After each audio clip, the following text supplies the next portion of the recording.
Hey there, my name's Jesse, and you're listening to the Deep Lore Boys podcast. This is not just like a common criminal. Like, we could recruit you to help us out. He was staying in the backrooms? What? Jeffery Manchester is an American criminal. That's what Wikipedia says. But there's lots of American criminals. You probably know an American criminal. You might even be one. But you're no Jeffery Manchester. He was in the military, got really good at repelling, handling weapons, and other skills. He was married at age 20 and divorced 8 years later. Okay, so an eventful life. He starts robbing McDonald's. Again, you might know a McDonald's robber. You might have even robbed a McDonald's in your time, but you are no Jeffery Manchester because he would, in the middle of the night, bore a hole through the ceiling of the McDonald's and then rappel down in and rob the McDonald's at gunpoint. This is like elite, respectable burglary, actually. Like, if you're gonna they're saying it's robbery because he had a dangerous weapon. Did he ever actually like shoot somebody or anything though? No, so people say that he was actually like really nice. Like I guess what he would do is hold the place up at gunpoint, make sure nobody like hit the silent alarm. And once he had gotten all the money, he would make the employees like go lock themselves in the freezer, but he would like make sure they had their coats and stuff. So he was like really polite and really nice and like didn't want anybody to get hurt. But I guess if you have a gun, you have to still be threatening bodily harm at least a little. Oh no, he robbed a Toys R Us. Oh, Jackson. Yeah, so that's a little ahead of the lore, apparently. Yeah, There's so much happened in the Toys R Us arc.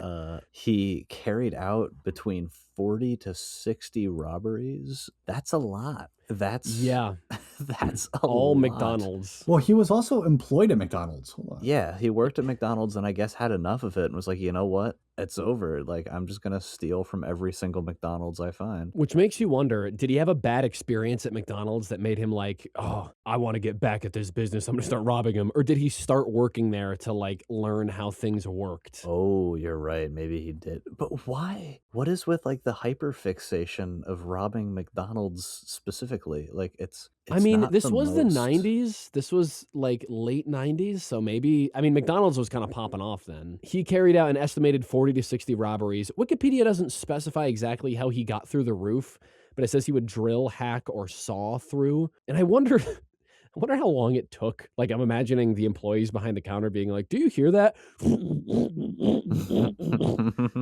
Like watching the dust come from the ceiling. Like, I don't know how fast this was. Hold on. Was he? Well, you know those like giant bulldozer drills? Yeah. What I was thinking is like he just has like a gigantic bulldozer drill. But like, how does he get it up there? I don't even know. And also at the same time, how is there's he no getting way, up there? There's no way that they have a bulldozer drill that is big enough to do all of that. Maybe I he's don't know. really small though. Maybe he can like compress down. He's like Santa in that one Tim Allen movie. So in 2000, he was caught for the first time. He wasn't even caught in the McDonald's. He made it out of the McDonald's, parked his car in a parking lot, went out into the woods, and then had to come back to try to get his vehicle, whereupon police officer found him. He attempted to convince officers that he was inspired by another robbery he'd heard about. Is that really that difficult to convince them of? One of the difficult parts of this whole crime spree was that police had no way of knowing whether or not the different McDonald's robberies were committed by the same guy or by copycats.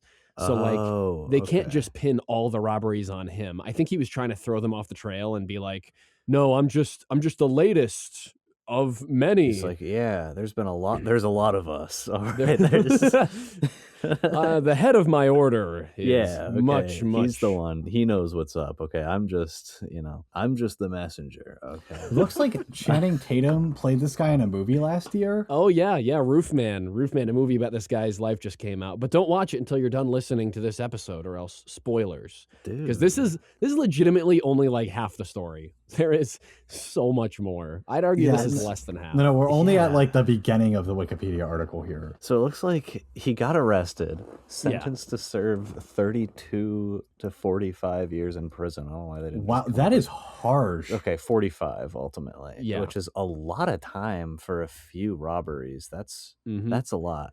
So he gets thrown in the slammer, Brown Creek Correctional Institution in North Carolina, but he doesn't stay there. No, apparently he thought 45 years was too long of a sentence as well, and it And looks so like he decided to shorten his sentence. which holy man, I mean, that will never not be impressive to me. I don't know. So he worked in the prison's metal shop, and he was able to get this big piece of plywood and spray paint it black. And what he did was, so there's these trucks that come in and out of the prison. And of course, because it's a prison, guards will check the undercarriage of the truck to see if anybody is like holding onto the bottom. Mhm. And so he spray paints this plywood platform black and holds it up. So he's under the truck and he's got the plywood between him and the Oh, road. that is insane. So when they go and check under the truck, they just see darkness and they're like, okay, good to go. And that's how he got out. Okay, that's brilliant though, actually. That's Maybe it's just it's such a primitive idea. No one Yeah, even they thought. probably were like, yeah, this couldn't be possible. Like I honestly, yeah, actually shout out to that, dude. That's crazy. Shout out to escaped convicts. You guys are the real This heroes. no, it's not in general, but this one in particular. So he then escaped to Charlotte.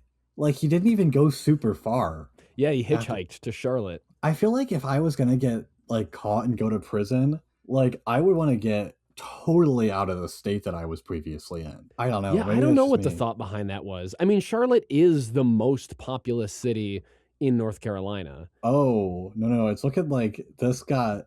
I said we were halfway through, and man, it's looking like this is only like the origin story here I'm seeing. So upon reaching Charlotte, Jeffrey Manchester here is like, all right, I gotta find a place to hunker down. I gotta lie low until the heat blows over, because that plywood spray paint trick isn't gonna work twice.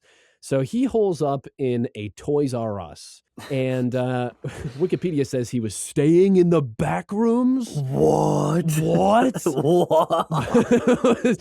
So he no-clipped into the back rooms of Toys R Us, and he literally survived on candy and baby food, and he would exercise at night when the store closed by riding bikes through the store aisles. Okay, does nobody have security cameras in this universe?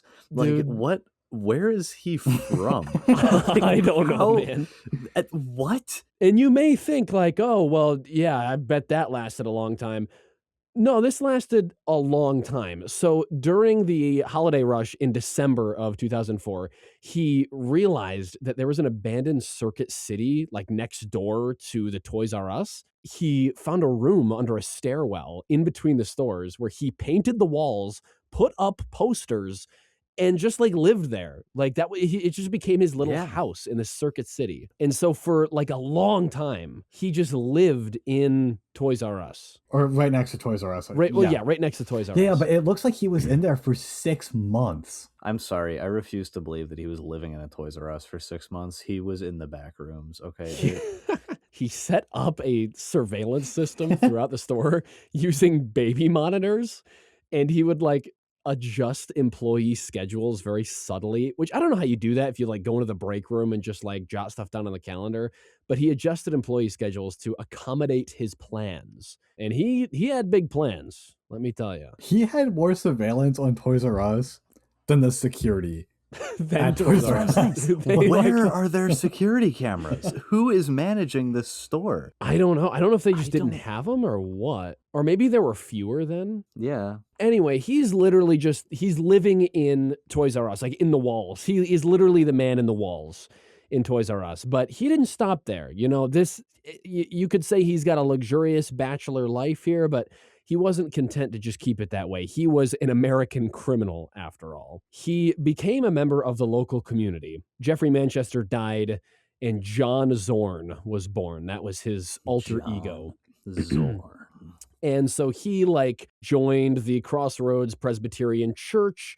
He started dating this woman named Leigh Moore, and she had kids. He would bring them stolen toys from the Toys R Us. He would hang out with them. legitimately started forming a life in this town. He told everybody that he had this like highly confidential government job, like to cover up his unemployment and homelessness. He Dude, was like, he's like, yeah, I'm a spy. Okay, I'm a spy. I'm really, yeah, literally, I can't talk I'm the about spy. it. What is going on in this man's head? Bro, I mean, next they're gonna say that they seriously, fly like, now. They fly now. But he, one does not simply make a new life without leaving a trail. So he did have to, at one point, burn down a dentist office where he had gotten his teeth done because he realized that they would have dental records and that could tie him to his Oh my true gosh. identity. So there was that casual little what? arson. And he got away with that too. Got Dude, away with that too. How does he not? At this point, I do have to ask, like, clearly he was not incapable of like forming plans and thinking, like, why would you not just get a job at that point? He's an escaped convict. Like, he doesn't have a license. He doesn't really have an identity. Like, doesn't have working papers. That's a good point. No, he's like, he has this stuff down, okay, because he burns that down. And then so obviously while he's living in Toys R Us, the whole time he's planning to rob Toys R Us, right? That's his big thing. Spoiler alert. And yeah, just in case you weren't aware. And then in order to prepare for it, he went and robbed a pawn shop to get a gun so that he could rob Toys R Us. He's doing crime to do bigger crimes and he's just playing the game. Like, nobody is stopping him. Well, at first I thought that was kind of stupid. Like, why would you rob the place where your little hideout is? Like, that just seems like you're drawing too much attention on it. Go rob somewhere else. But then I got to thinking, if he's able to pull this off, he can literally, this is like an infinite combo. He can just keep robbing the place like every 6 months or so and hiding in the walls. The police will come and assume that he's fled on foot. And like, he could keep doing this as often as he wants, infinite money glitch, and he'd be set. I mean, he wouldn't even have to do it forever. Just like a couple of years of this, he'd have pretty good cash. And it's not like he's paying taxes. It's not like he's buying food. Like, he can just stow away all this money, and it's the perfect crime. I think he just really, I think this was all for the love of the game, honestly. Like, the passion of the sport. Yeah, like, once you get away with this many robberies so many times, like, what's the point in not robbing things? Like, Yeah. odds are you're gonna figure it out. And it's just Toys R Us. It's not like they're going to go out of business in a couple decades. You'll be fine. Dude, at this point, just move to another country, man. Clearly, you're good enough at not getting caught. Nah, man, he fell in love. He couldn't go anywhere. So on the morning of December 26th, Jeffrey Manchester, John Zorn, it's all led up to this moment. He robs the Toys R Us. He takes cash, but there are 2 employees that are able to slip away, which is crazy because it sounds like he had this whole store really mapped out and figured out. So Yeah, I don't know how this was able to. They didn't have a walk-in freezer in the Toys R Us. They didn't have a walk-in I think freezer. that did it in. What do you do? You had to walk him into the Lego aisle and then just tell him not to leave. So the police show up. He runs away. I don't know where he hides, but eventually the police look around and they find his secret lodging, his Circuit City backrooms lair. And he's not in there, but they scour the whole thing and he's wiped it of prints. He has made sure that, even if this place was found, they can't tie it back to the real Jeffrey Manchester. They find the only fingerprint in the room. Now, Wikipedia doesn't mention where they found the fingerprint, but there are other articles that it cites which will tell you the fingerprint was on a DVD copy of Catch Me If You Can. If that's not poetry. Oh, that's insane. I'm He gonna knew what say he was doing. He purposely left that there. He knew what he was doing. That, honestly, maybe he did. I feel like he's got enough suave. He's an American criminal, after all. That is brilliant, dude. That is brilliant. You cannot make that up. So they arrest him again after catching him there. It takes a week, almost 2 weeks. December 26th, when he carries the robbery out. It's not until January 5th that he actually gets caught. And he only gets caught because police confront his girlfriend, tell her who he really is, and then she calls him and invites her to come to her house, whereupon they arrest him there. Which, yeah, so the police kind of tragic, actually. Although then again, I mean, I feel like he's the one lying. Yeah, it's kind of unfair to be like, "How could she lie to him? Yeah. How could When she?" how could she do They this? trusted each other. It's man, that's so sad. It's gotta be tough to find out that your significant other that you've been dating is actually an escaped convict who's been living in a Toys R Us. That's a little creepy. And also stealing toys for your children. You know, do you have them return it? That's also kinda romantic though in its own right still, You like, think it's oh kinda man. hot. Not only was this guy stealing things, but he was stealing it for my kids, like, he's clearly a good man. He's a go-getter. This is not just like a common petty criminal. This This guy is an American criminal. yeah, this is a real man criminal right here, okay? He's not just doing things, he's doing things, okay? I don't know how like the FBI wasn't like, hey, look, like we could recruit you to help us out find like other criminals that have broken in and like because like clearly he knows He should have he a thinks job, that's the he thing. thinks like a criminal. Like Yeah, I feel like he'd be extremely useful, Do like you want them to, like, Suicide Squad this thing? well, I'm looking up Catch Me If You Can, and it's based off of a real person. The story is Frank Bagnell Jr., and he apparently also worked for the FBI because he was so good at it. They were like, okay, so like, how did you get away with it? he's set to be released in 2036. Yeah, despite 2 attempted prison escapes. Yeah, in '09 and 2017. Do you think we'll get another one? But I don't know. So he's sentenced to 40 years in prison. So that's 2045. He attempts to escape twice, once in 2009, one in 2017, and he's still being released 10 years early. Now, I don't know. I'm not trying to say what he does or doesn't deserve. It just seems a little odd that they're Yeah, releasing him what's early. going on there? That is weird. See, the thing that makes him kind of a lovable criminal is that he's never like super violent. I actually read that the one instance where he actually did use violence is a kid at the one McDonald's hit him in the head with a bucket and he pistol whipped the kid. Mm, But yeah, that's like not good. but he was attacked first in Yeah. that instance. It's just, who hasn't thrown a little pistol whip when Yeah, crap who starts hitting doesn't the do fan? that? Come Who on. doesn't do that? No, Not a I big think deal. there's still no arguing that this is still somebody that should not just be left running around. Like he's No, clearly absolutely. this guy is clearly not Yes. well. Good He is thing not that he safe. was locked up. I'm But, not saying, this was admirable behavior, but it makes him a little more lovable that at least he was very cordial. He was very funny, and he gave us a very entertaining Wikipedia article. And he was portrayed by Channing Tatum in the 2025 film Roofman, Yeah. which I've heard is not super duper accurate to the real story, but it made for a pretty good movie. So.